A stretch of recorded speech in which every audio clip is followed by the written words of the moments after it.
오늘 이 시간 주시는 하나님의 말씀은 고린도 후서 1장 15절에서 22절까지 말씀입니다.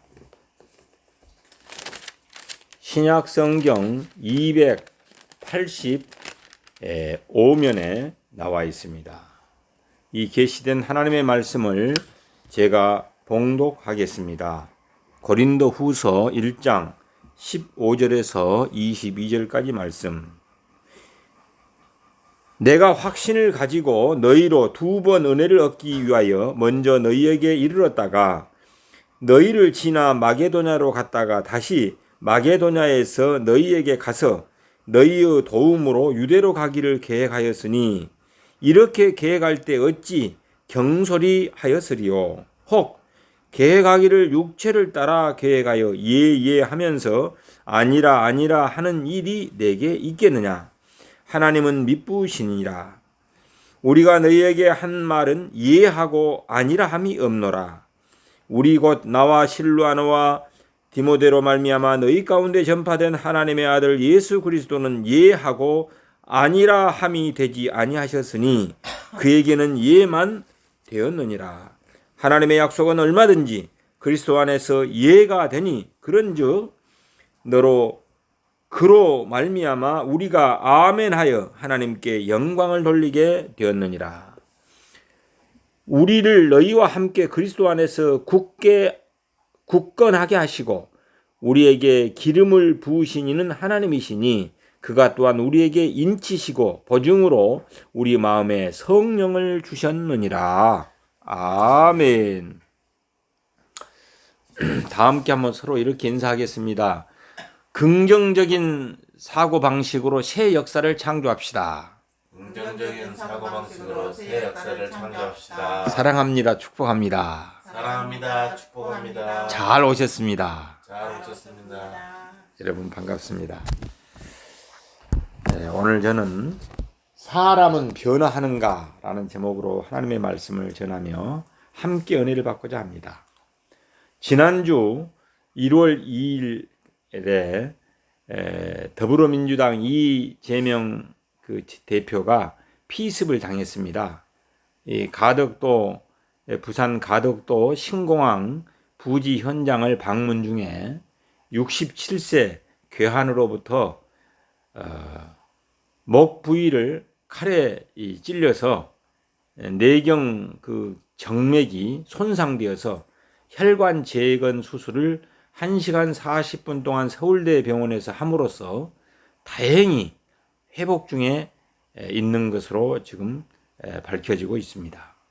이는 정치 지도자들의 극단적인 갈라치기 정치가 낳은 결과요 비극이라고 아니할 수 없습니다.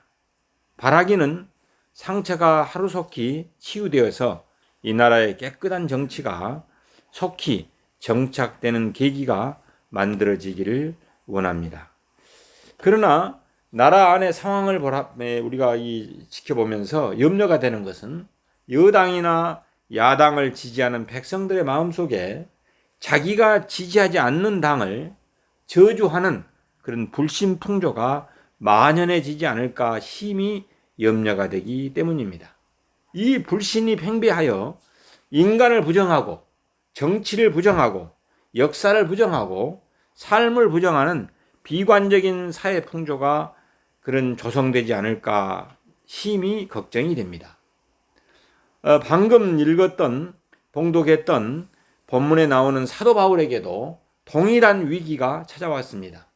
이 고린도 교회는 바울이 직접 개척하고 창립한 그런 교회였습니다. 그런데 바울이 이 교회를 떠나간 후에 교회 내부에 아주 부패한 사람들이 일어나서 사도 바울을 배척하고 모함하기에 이르렀습니다.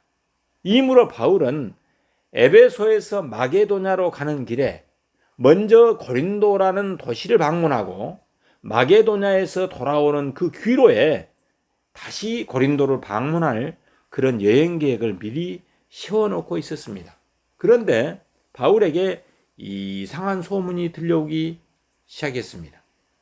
고린도 교회 일부 사람들이 바울을 맹렬히 비난하고 음해하고 있다는 소문이었습니다.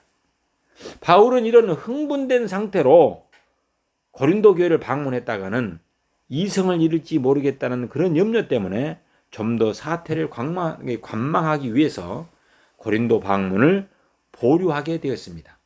이 소식이 고린도에 전해지자 이번에는 그러면 그렇지 약속도 안 지키는 사람이라면서 바울을 규탄하는 운동이 일어나기 시작했습니다.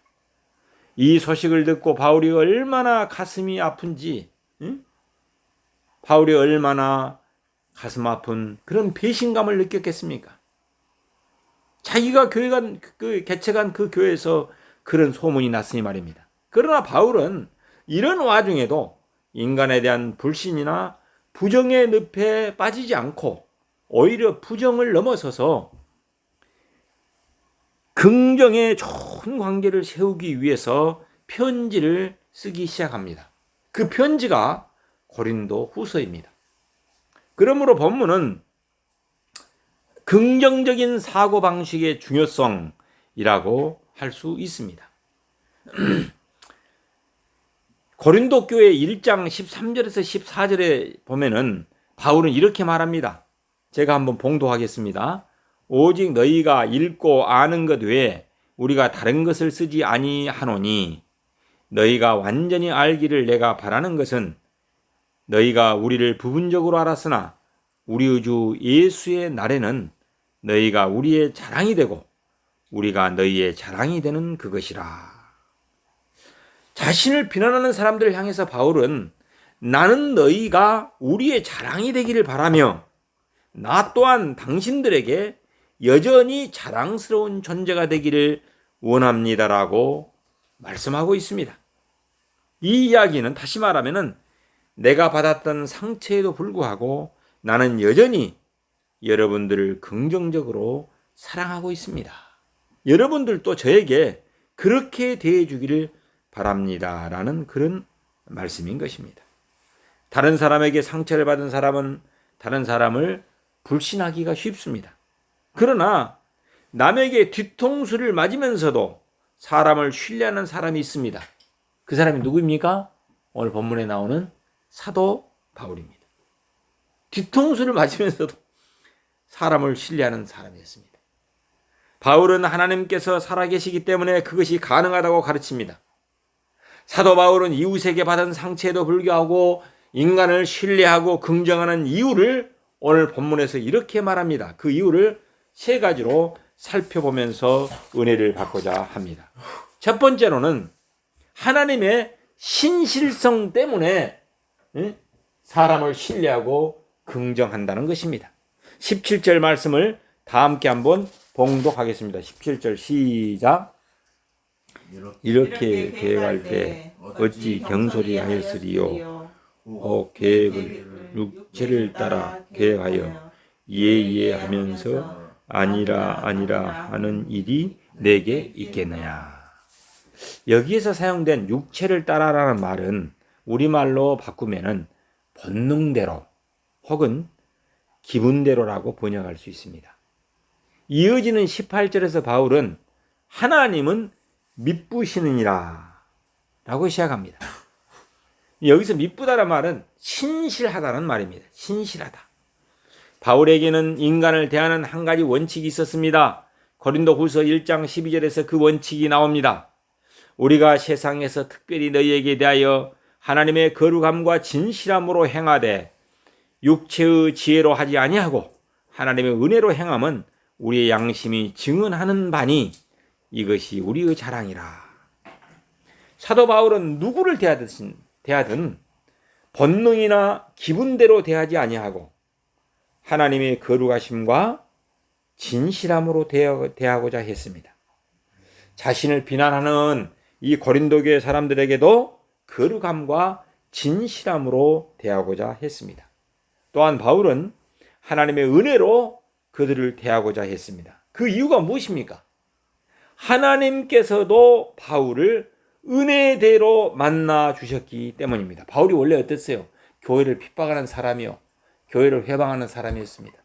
그런데 그를 하나님께서 은혜로 받아주셔서 하나님의 종이 되어 주셨기 때문입니다. 하나님께서 만일 우리의 행위대로 다루셨다면 우리가 하나님 앞에 감히 설 수 있었겠습니까? 하나님께서는 우리를 은혜로 만나주시고 은혜로 대해주십니다. 거룩함과 진실함으로 내게 다가오셔서 나를 은혜로 다루어 주시는 하나님. 바울은 이 하나님을 기억하고 있었던 것입니다. 주님께서 은혜로 다루셨다는 것은 놀라운 사실입니다. 만일 행위대로 다루셨다면 우리는 그분 앞에 설 자리가 없었을 것입니다. 우리는 많은 실패로 그분을 실망시켜 드렸음에도 불구하고 하나님께서는 여전히 우리에게 은혜로 다가오셨습니다. 달리 말하면 하나님께서 우리를 믿어주신 것입니다. 나의 연약함, 나의 실패, 나의 좌절, 나의 부끄러움에도 불구하고 하나님께서는 나를 믿어주신 것입니다. 이것이 바로 하나님의 신실성이요 은혜인 것입니다. 여러분, 스코트 팩이라는 미국의 유명한 종교 작가가 있습니다. 그가 쓴 글 가운데 랍비의 선물이라는 아주 감동적인 이야기 한 편을 소개하고자 합니다. 진리를 찾고자 하는 젊은이들이 있었다고 합니다. 그래서 그들은 상간에 수도원 비슷한 것을 지어놓고 공동생활을 시작하기 시작했습니다. 그들은 이상주의자들이었습니다. 그런데 공동생활을 하다 보니까 이제 한 사람 두 사람이 자기의 내면에 있는 속에 있는 더러운 것들이 하나씩 둘씩 나오기 시작합니다. 그러다 보니까 점점 갈등이 증폭되고 서로 간에 불신이 싹트기 시작합니다. 진리를 찾기는커녕 공동체 생활 자체가 이제는 지옥 같아집니다. 한 사람 두 사람이 그래서 수도원을 떠나기 시작합니다. 처음에는 상당히 많은 수로 시작했는데 하나 둘씩 흩어지다 보니 결국에는 이제 5사람밖에 남지 않았다고 합니다. 그래서 이제는 수도원 문을 닫을 것인가 그대로 유지할 것인가 하는 문제가 이렇게 등장하게 되었습니다. 그래서 그들은 자신들을 지도하고 있는 존경하는 랍비 한 사람을 찾아가서 물었습니다. 랍비님, 이 수도원 문을 닫아야 할까요? 하고 물었습니다. 그러니까 지혜로운 랍비는 질문에 뭐라고 대답하지 아니하고 이렇게 말했다고 합니다. 지금 5사람이 남았지? 예, 자네 중에 한 사람이 앞으로 메시아가 될 것일세. 이렇게 랍비 스승은 말해 주었습니다.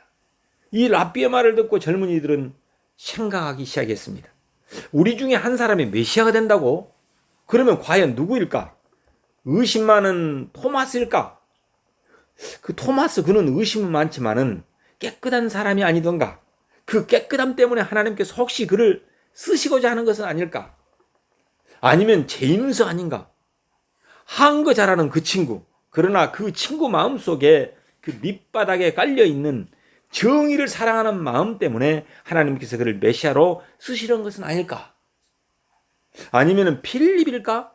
그 필립은 아주 무능하고 무례게 보이기는 하지만은 사랑이 많은 사람이지. 하나님께서는 그를 쓰실까? 아니면은 요한일까? 감성적인 사람 하지만 그는 기도의 사람이기 때문에 하나님께서 어쩌면 그를 쓰실지도 몰라. 또 아론은 어떤가? 그는 욕심 많은 사람이긴 하지만 열정적인 사람이 아닌가? 혹시 그를 쓰시려는 게 아닐까? 그들 중에 한 사람이 메시아가 될 것이라는 랍비의 말에 젊은이들의 태도가 하나 둘씩 달라지기 시작했습니다. 전에는 동료들의 모습에서 단점밖에 찾아볼 수 없었는데 이제는 자기 동료들에게서 가능성과 장점을 찾기 시작했습니다. 우리 중에 누구일까? 우리 중에 누가 메시아일까? 그들이 시각을 바꾼 그날부터 공동체는 달라지기 시작했습니다. 그들은 서로를 존경스럽게 생각하고 사랑하기 시작했습니다. 그들이 서로 사랑한다는 소문이 이제 퍼지기 시작하자 공동체 사람들이 한 사람 두 사람 몰려들기 시작했습니다. 그래서 수도원은 더 이상 문을 닫아야 할지 말아야 할지 고민할 필요가 전혀 없어졌다는 이야기입니다. 하나님께서 사랑하는 여러분, 사람을 어떻게 대하느냐에 따라서 우리가 속한 공동체는 완전히 달라질 수 있습니다. 가정도 마찬가지고, 지역사회도 마찬가지고, 나라도 마찬가지입니다. 우리를 실망시키는 많은 사건들이 우리 주변을 꽉 메우는 오늘의 현실에도 불구하고 하나님께서는 우리를 믿어주셨습니다.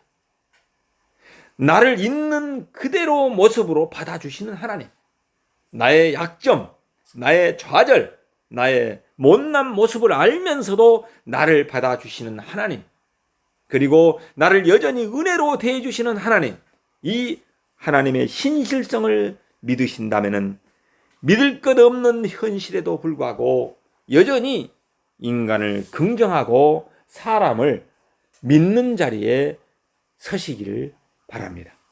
왜냐하면 우리가 믿는 하나님이 신실하시는 분이기 때문입니다. 여러분, 두 번째로 많은 상처에도 불구하고 사람을 신뢰하고 긍정적인 두 번째 이유는 예수님의 신실성 때문입니다. 19절 말씀을 다 함께 한번 봉독하겠습니다. 19절 시작. 우리 곧 나와 실루아노와 디모데로 말미암아 너희 가운데 전파된 하나님의 아들 예수 그리스도는 예하고 아니라 함이 되지 아니하셨으니 그에게는 예만 되었느니라. 아멘. 예수님에게는 노가 없다는 말씀입니다. 그분은 항상 예수로 사시는 분이셨습니다. 구약시대에 메시아를 보내겠다는 하나님의 약속이 빨리 이루어지지 않자 사람들은 인내력을 상실하기 시작했습니다. 정말 하나님께서 그분의 약속을 이루실 것인가? 하나님은 과연 오실 것인가? 메시아는 과연 오실 것인가? 세상은 날로 어두워지고 있는데 메시아는 어디에 계신다는 말인가? 왜 메시아는 아직도 오지 않고 계시는 걸까? 이렇게 사람들은 인내력을 상실하기 시작했습니다. 그러나 때가 찬 다음에 하나님께서는 자신의 약속을 성취하기 위해서 드디어 예수님을 보내셨습니다. 그 예수님이 이 땅에 오신 이유가 무엇입니까? 하나님의 약속과 하나님의 뜻을 이루기 위해서인 것입니다. 예수님께서는 인류의 구원을 이루기 위해서 십자가로 걸어가셨습니다. 여러분, 예수님보다 사람들에게 상처를 많이 받은 분이 이 세상에 또 어디 있겠습니까? 예수님은 수많은 공생애를 살면서도 상처투성이로 많은 사람들이 비난하고 모욕하고 마지막에는 어때요? 마지막에는 십자가에 못 박혀 죽이기까지 하셨습니다. 그분은 자신이 사랑했던 제자들 중 한 사람에게 배신을 당하고 팔리움을 당했습니다. 그래서 예수님께서는 가룟 유다에게 뭐라고 하셨습니까? 요한복음 13장 27절 말씀, 내 하는 일을 속히 하라라고 말씀하셨습니다. 예수님은 가룟 유다가 무슨 일을 꾸미고 있었는지를 다 알고 계셨습니다. 그러나 궁극적으로 가룟 유다의 배신이 하나님의 뜻을 헛되게 하지 않을 것이라는 사실과 이것까지도 합력하여 선을 이루실 것이라는 하나님을 믿었기 때문에 예수님께서는 자기를 배신하는 제자에게 말없이 빵을 건네주고 사랑의 떡을 나누어주는 예수님의 모습을 우리는 한번 상상해 보십시오. 예수님의 삶에는 고난의 어두운 그림자가 드리워지자 3년 동안 온몸을 다해서 가르치고 양육했던 제자들마저도 하나씩 주님의 곁을 떠나기 시작했습니다. 어떤 면에서 보면은 그분의 제자들 전부가 배신자였습니다. 그럼에도 불구하고 부활하신 후 예수님은 제자들을 다시 찾아오셔서 그들에게 어떤 과제를 주십니까? 내 양을 치라, 내 양을 먹이라, 이렇게 말씀하시고 너희는 가서 모든 민족으로 복음을 전하라고 하시지 않습니까?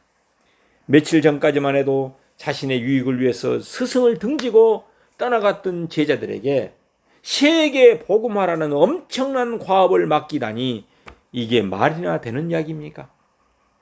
여러분이 예수님의 입장이라면 그렇게 할 수 있겠습니까? 나를 배신하고 나에게 상처를 입히고 나를 실망을 주고 나를 뿌리치고 떠나갔던 제자들에게 가서 온 세계를 변화시키라라고 부탁하시다니 예수님은 생각할수록 믿음이 좋으신 분 같습니다. 어떻게 이런 제자들을 기대할 수 있다는 말입니까? 그러나 예수님은 끝까지 제자들을 믿었습니다. 그들이 세계를 복음화할 수 있다고 믿으셨습니다. 그들이 변화될 것이고 성숙할 것이며 마침내 하나님의 수고인 이 과제를 달성할 수 있을 것으로 믿으셨습니다. 사람을 긍정하셨습니다. 또한 자기를 못 박은 사람들을 향하여 예수님께서는 십자가의 고통의 절정에서 뭐라고 기도하였습니까? 이에 예수께서 이르시되 아버지여 저들을 사하여 주옵소서. 저들을 용서하여 주옵소서. 자기들이 하는 것을 알지 못함이니다라고 우리 예수님께서는 용서해 주시는, 진짜 용서를 아시는 분이었습니다. 사도 바울은 지금 자신에게 비난과 상처를 주고 있는 사람들에게 예수님의 자세로 지금 접근하고 있습니다. 고린도후서 2장 7절에서 바울은 이렇게 말합니다. 그런즉 너희는 차라리 그를 용서하고 위로할 것이니 그가 너무 많은 근심에 잠길까 두려워하노라. 여기에서 그란 바울의 권위에 대적을 했던 사람을 가리킵니다. 바울의 권위에 대적했던 그를 용서하고 위로하라는 것입니다. 바울은 그를 크게 벌하지 않을 것을 고린도 교회에 부탁하고 있는 것입니다. 그러면서 차라리 그를 뭐라고요? 용서하고 위로하라 라고 부탁하고 있습니다. 그 다음에 이어지는 8절의 부탁은 이렇습니다. 그러므로 너희를 권하노니 사랑을 그들에게 나타내라. 이제는 사랑을 나타내라고 말하고 있습니다. 사도 바울은 이러한 사랑과 용서를 누구에게서 배웠을까요? 바로 예수님에게서 배웠던 것입니다. 예수님은 자신에게 상처를 입힌 사람을 끌어안으셨습니다. 사랑했습니다. 그들을 용납했습니다. 그리고 그들을 위해서 십자가로 걸어가셨습니다. 그리고 그들을 변화시키고 그들에게 새로운 능력을 주기 위해서 부활하셨습니다. 예수 그리스도의 이 십자가와 부활은 인간에 대한 긍정을 그 바탕에 깔고 있습니다. 우리 주위를 둘러싸고 있는 불신과 부정에도 불구하고 사람을 이제부터 우리는 믿으시기를 바랍니다. 왜냐하면 예수님께서 우리를 믿어주시기 때문입니다. 여기에 예수님의 신실성이 있습니다. 이 신실성에 근거해서 자신의 삶을 긍정하시기를 바랍니다. 인간을 신뢰하고 나아갑시다. 자신이 받았던 상처에도 불구하고 사람들을 품에 안는 사랑을 할 수 있도록 기도해 주시기를 예수 이름으로 축원합니다. 세 번째로는 인간을 신뢰하고 긍정하는 이유는 성령님의 신실성 때문입니다. 오늘 본문 21절에서 22절 말씀을 다 함께 한번 봉독하겠습니다. 시작. 그가 또한 21절에서 22절.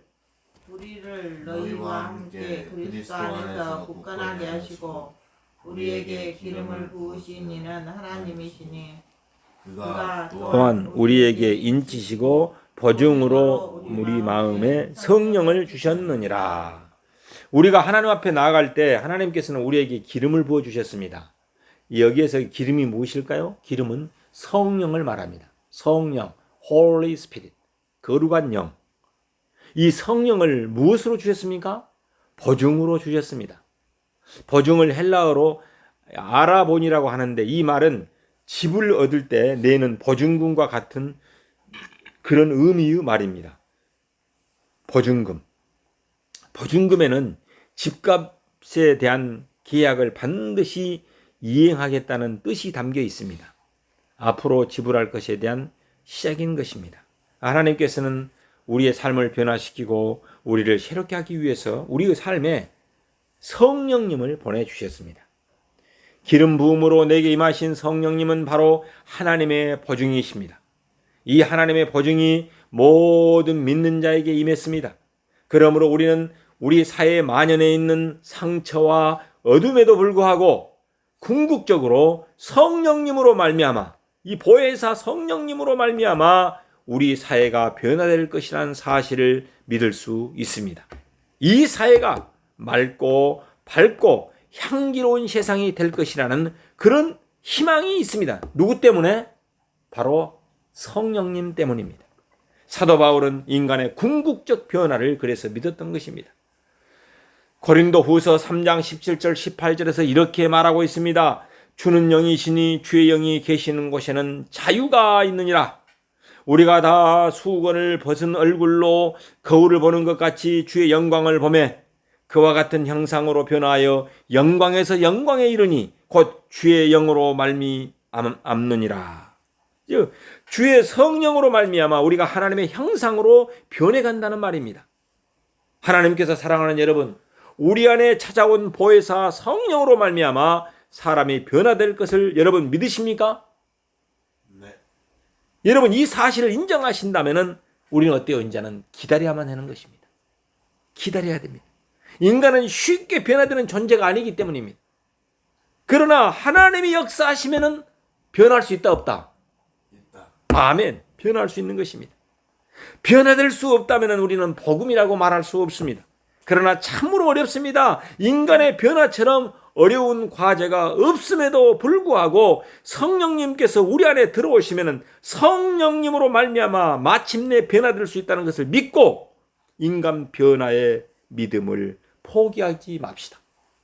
제가 포천 사랑호교회에서 3년 동안 그렇게 예수님처럼 말씀으로 양육을 시키고 교육을 시켰지만은 변화의 가능성을 제가 못 느꼈어요.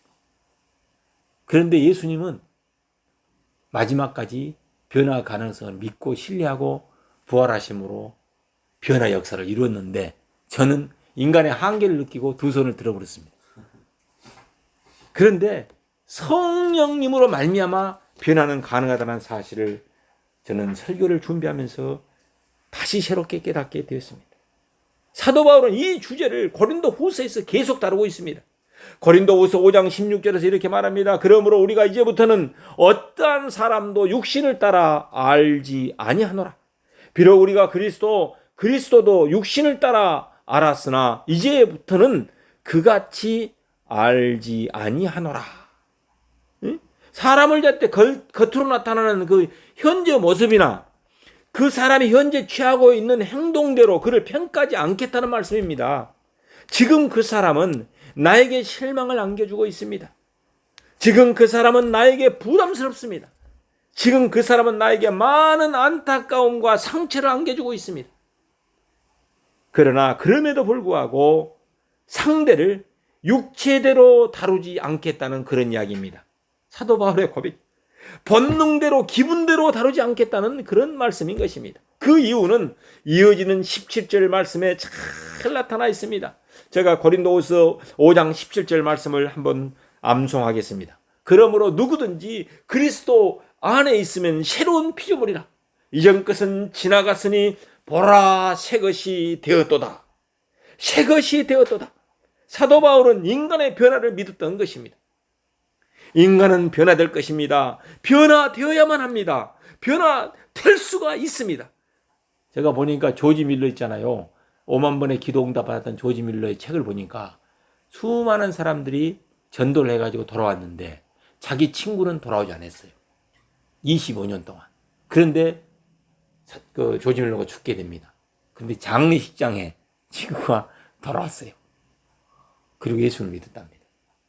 인간의 변화 가능성을 거기서 또 볼 수 있었습니다. 와, 응? 죽는 순간에 그 친구가 다 왔다. 여러분, 사람은 변화될 것입니다.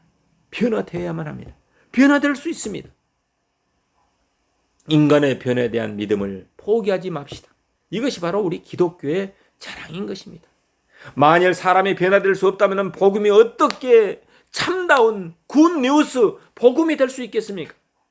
인간 변화의 간증도 없이 기독교가 어떻게 복음을 복음이라고 선포할 수 있겠습니까? 본문은 우리 안에 임하신 성령님에 대해서 아주 재미있는 상징어를 사용하고 있습니다. 성령을 걸어 우리 안에 거하시는 기름 부으심이라고 말합니다. 이것을 달리 표현하면 우리 안에 거하시는 불꽃이라는 말이 됩니다.